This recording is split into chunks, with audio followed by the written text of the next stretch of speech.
Let's go! So what's up, kamusta? Ayos ba tayo dyan? So nandito tayo ngayon sa may Motorstar Malolos branch para sa update natin dito sa motor na to. Ano nga ba itong motorcycle na to? At bago sa paningin natin, ito yung Easy Ride 150P. Nandito na ngayon sa may Malolos branch or dito sa Bulacan. So baka gusto nyo itry or gusto nyo subukan itong motorcycle na to. So umpisahan na natin yung ating vlog for today's video. So let's go. Ayos na ayos yan. I wake up to a little bit of drool on my pillow, feel like it's gonna be a bad day. Yeah, I'm tired of shit, and the coffee ain't hit yet, damn, ain't that great. I don't wanna go to work, cause my boss is a jerk, and I'm not even that paid. So yun na nga, nandito tayo sa may Motorstar Malolos branch para sa update natin. Meron tayong 4 na kulay dito, kompleto yung ating Motorstar Easy Ride 150P. Ayan, meron tayo available na kulay black, white, blue, and red. So dito muna tayo sa red dahil favorite kulay natin to. So pero i-walk around ko pa rin kayo dun sa mga 3 kulay na may iwan natin. Pero yun na nga, para sa kulay red, ang ganda ng kulay red. Syempre magkaiba yan, magkaiba ang ano to kasi glossy. Halos lumabas na kulay nila sa 150P is glossy finish. So yun na nga, ikutan muna natin, pasilip bago natin i-walk around. Napakaganda naman na ito. Syempre meron tong inspired, no? Sabihin natin kamukha siya ng PCX. Pero yan na nga, napakaangas talaga, boy. So para sa lahat ng mga gustong kumuha nito, umpisa na natin yung ating walk around para dito sa motor na to. Ayos na ayos siya. And ayun na nga, meron tayong windscreen dito or windshield na medyo mababa lang siya. Hindi naman siya ganun kataas, pero maganda yung kanyang finish. So ano siya, kulay black. Wala ka talagang makikita dun sa loob ng ating panel. And meron tayong mga bolts dito, so nakatakip naman yan. Meron tayong parang rubber, yung combination niya rito. And mapapansin natin, meron din tayong mga lining dito. Hindi lang natin masyadong pansinin, lalo kung nasisikatan siya ng sikat ng araw. And meron tayong Motorstar dito sa side na to. So sana naging emblem para mas okay siya, diba? Motorstar, doon naman. And ayun na nga, sa kanyang headlight na maangas din yung kanyang datingan projected valve. 4 yan. Ayan. Tapos meron din dito sa unahan or dito sa bandang gitna is naka-split type din na LED. And meron din tayong LED na park light. Split type siya. Tapos dito sa ilalim meron din siyang park light. Ayan, palibot talaga siya ng ilaw. And nagpaangas dito yung ating chrome, yung chrome style dito. And pagbaba meron tayong parang ano rito, grills. Ayan, plastic naman yan. And then dito sa bandang ibaba, parang pwede nyo pang paglagyan ng winglet. Hindi ko sure kung meron mo paglalagay. Ayan, merong screw dito. Pwede kayo maglagay dito ng winglet. Parang mas okay siya nilagyan. Para may ano siya, may mas aangas palalo. And dito naman sa ilalim or dito sa side is LED rin yung ating signal light. Dito sa bandang ilalim, open pala siya. Akala ko naka-close. So yun na nga, bulky yung ating front fender dito. And then yung ating shock ay naka-telescopic fork. Ang ganda ng paint job dito. You know, tapos naka-mugs, tubeless na rin to. Ang size dito ay 180 by 14. Ayan, ganda ng mugs, ganda ng finish ng kanyang paint job. And Yuongqing yung kanyang brand. Naka single disc brake tayo rito, naka dual pad caliper. Ganda rin ng ating tires dito. Para naman sa kanyang comfort ng ating extension ng paa, parang naka NMAX din talaga tayo rito or naka Easy Ride 150 na N or Q or FI. Ganun yung datingan niya rito. So combination ng glossy and matte finish sa bandang ibabaw and then glossy na to. Ayan. So mahaba din yung extension niya. Talagang komportable din yung ating riding position tayo rito. Then sa ilalim meron siya mga part na open. Then malaki siya, malapad. Tapos kagandahan dito, gusto ko yung design para dito sa kanyang foot pegs. para sa angkas, ayan yung datingan niya. Ganda ng tapakan, no? Malapad siya, and then yung kanyang kulay ay parang mga may glitter effect. Ayan, sumasabay siya sa fairings natin dito. And dito naman yung ating fuel. Try nating buksan yung ating fuel dito. Ayun, okay pala yun. Kailangan palang diinan. Tapos yung cup natin dito, hindi siya basta-basta mapapasukan ng tubig. Ayan, hindi nyo na kailangan ng susi para ma-open natin. Yun, no? Malaki din yung kanyang fuel. Design niya rito is matte finish. Gusto ko yung datingan, ha. Tapos dito na nga rin pala yung susi ng ating seat. Tatapat lang natin dito sa isang click lang kasi ganyan natin. And then, i-seat. Okay? Then, dito sa side, gusto ko yung itsura ng Easy Ride 150p.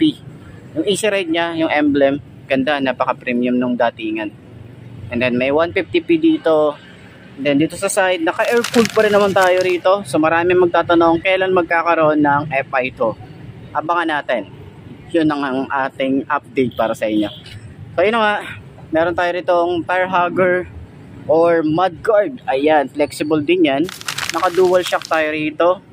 And dito nga pala sa ilalim, wala tayong harang yung goma. Tapos yung ating tambucho, stylish, bulky, and meron tayong parang carbon fiber finish dito. Meron tayong swing arm. Meron tayong mga parang glitter effect dito. Ayan, meron siyang grab bar. Pero kasama siya sa fairings, no? Ganda, no?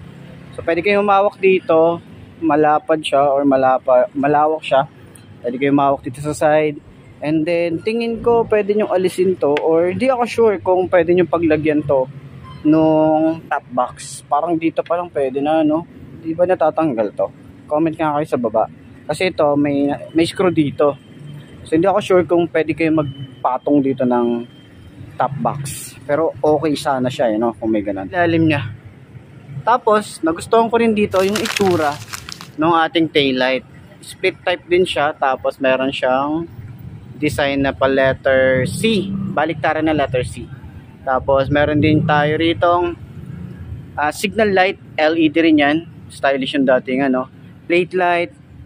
Yung kanyang reflector. Tapos malapad din yung ating gaya ng plate. Tapos malapad din yung ating rear fender dito. Ayan. So kagaya nga ng mga FI ni Motorstar. Tapos ni 150Q.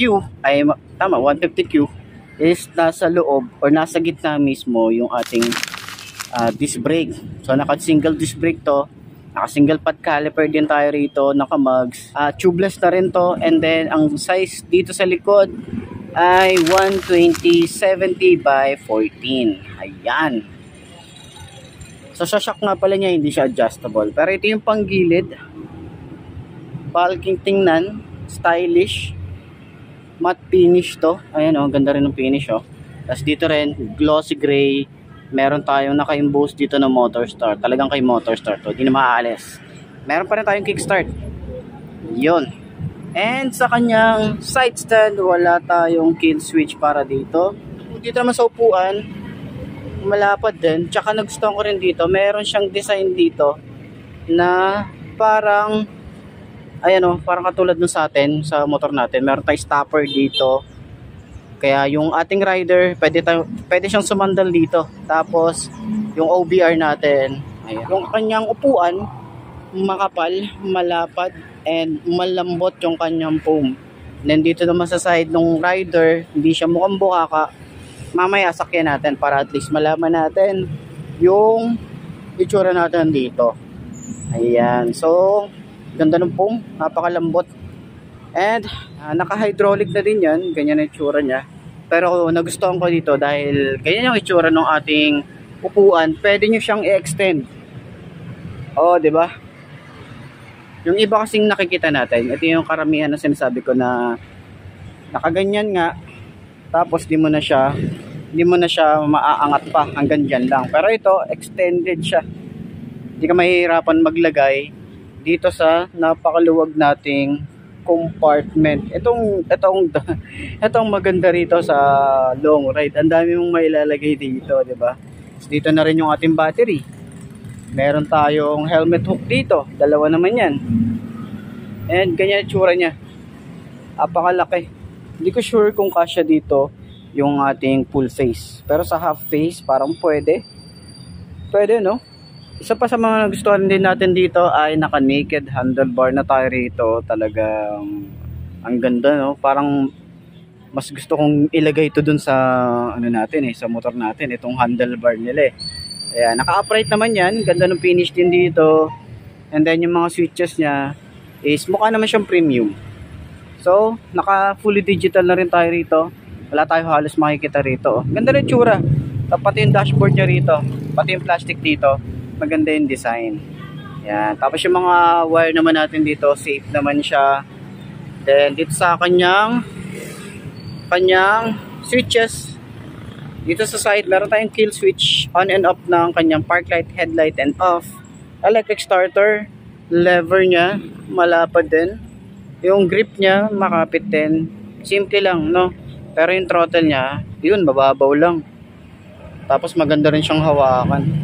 Then kagandahan, naka bar end natin dito. Pwede kayo maglagay ng side mirror. Malapad din yung ating lever natin dito, malapad din. Tapos meron din tayo ritong flasher, high and low, busina, and then signal light. Ayan. So, sakyan natin. Ay, ito nga pala, meron tayo ritong yung susi natin. Ayan, ganyan yung tsura niya. Ganda ng susi, no? Mukha siyang pang kotse. Tapos, meron tayo ritong side pocket bago kayo i-tour, no? Bago ko sakyan yung motor. Ayan. Tapos meron din pala tayo ritong USB port. Di ko nakita to. Ayan, cord na lang yung kailangan natin. And then, malalim ba to? Medyo malalim lang. Saktuhan lang. Hindi siya ganun kalalim. Pero mukhang maisasara naman kung magsa-charge kayo ng cellphone natin dito. Pero ayun na nga. At least kahit pa paano, meron tayo ritong compartment or side pocket na naka-close. And then, may USB port. So, ayan. So, sakyan natin yung motorcycle. Excited akong sakyan to. Okay? I need a change in my life, cause I don't feel alive and there's nothing that makes me happy. Hold my beer for a minute. I'm about to quit my job, cash in for a ticket. I'm going on a trip and I don't plan to visit. I'm gonna stay there till I feel like I'm winning. And this is just the beginning. I need a big change, help me feel like living. I need a big swing, home runs I'm hitting, and I'll never look back, moving on till I get it all. And we all got dreams, we all want things, but what you gonna do for it? How you gonna move for it? What you gonna be? And do you believe you can do anything? But what you gonna do for it? How you gonna move for it? What you gonna be? So ayun na nga, side stand natin para makita natin kung abot ba natin. Pero ano magaan yung motor ayan magaan siya yung motor, yung weight niya para sa akin. Hindi ko pa sure kung ano yung specs nito. Pero 5'2" yung aking height. Abot ba natin to? Kaya pero same lang nung sa ating RFI yung height, no? Kaya natin i-ano to. Yan. Tapak natin yung isang paa natin dito sa taas sa ating foot pegs or sa footrest, di ba? Ayan yung tsura natin, kayang-kaya natin. Tapos magaan siya. Ayan, i-maneuver natin. Tapos yung kanyang turning radius, malawak yung turning radius na ito. Pwede pa tayo umusad. Kaya pa natin, nauusad pa natin yung motor. Atras pa natin. Ayan, medyo dahan-dahan nga lang, syempre. And yung shock, uy, maganda yung shock, boy. Sa likod, maganda rin naka dual shock siya, pero okay malambot. Ayan Tapos maganda rin yung upuan, malambot din. Okay na okay to sa long ride. And ayun nga yung tsura natin dito. So syempre para dun sa lahat ng mga gustong kumuha nitong motorcycle na to, bagong bago dito sa may Bulacan, baka trip nyo, dalawin nyo na lang itong Motorstar Malolos branch para din dito sa motor na to at sa mga iba pa nilang motorcycle. So ayun, puntahan nyo na lang. Ayos na ayos yan.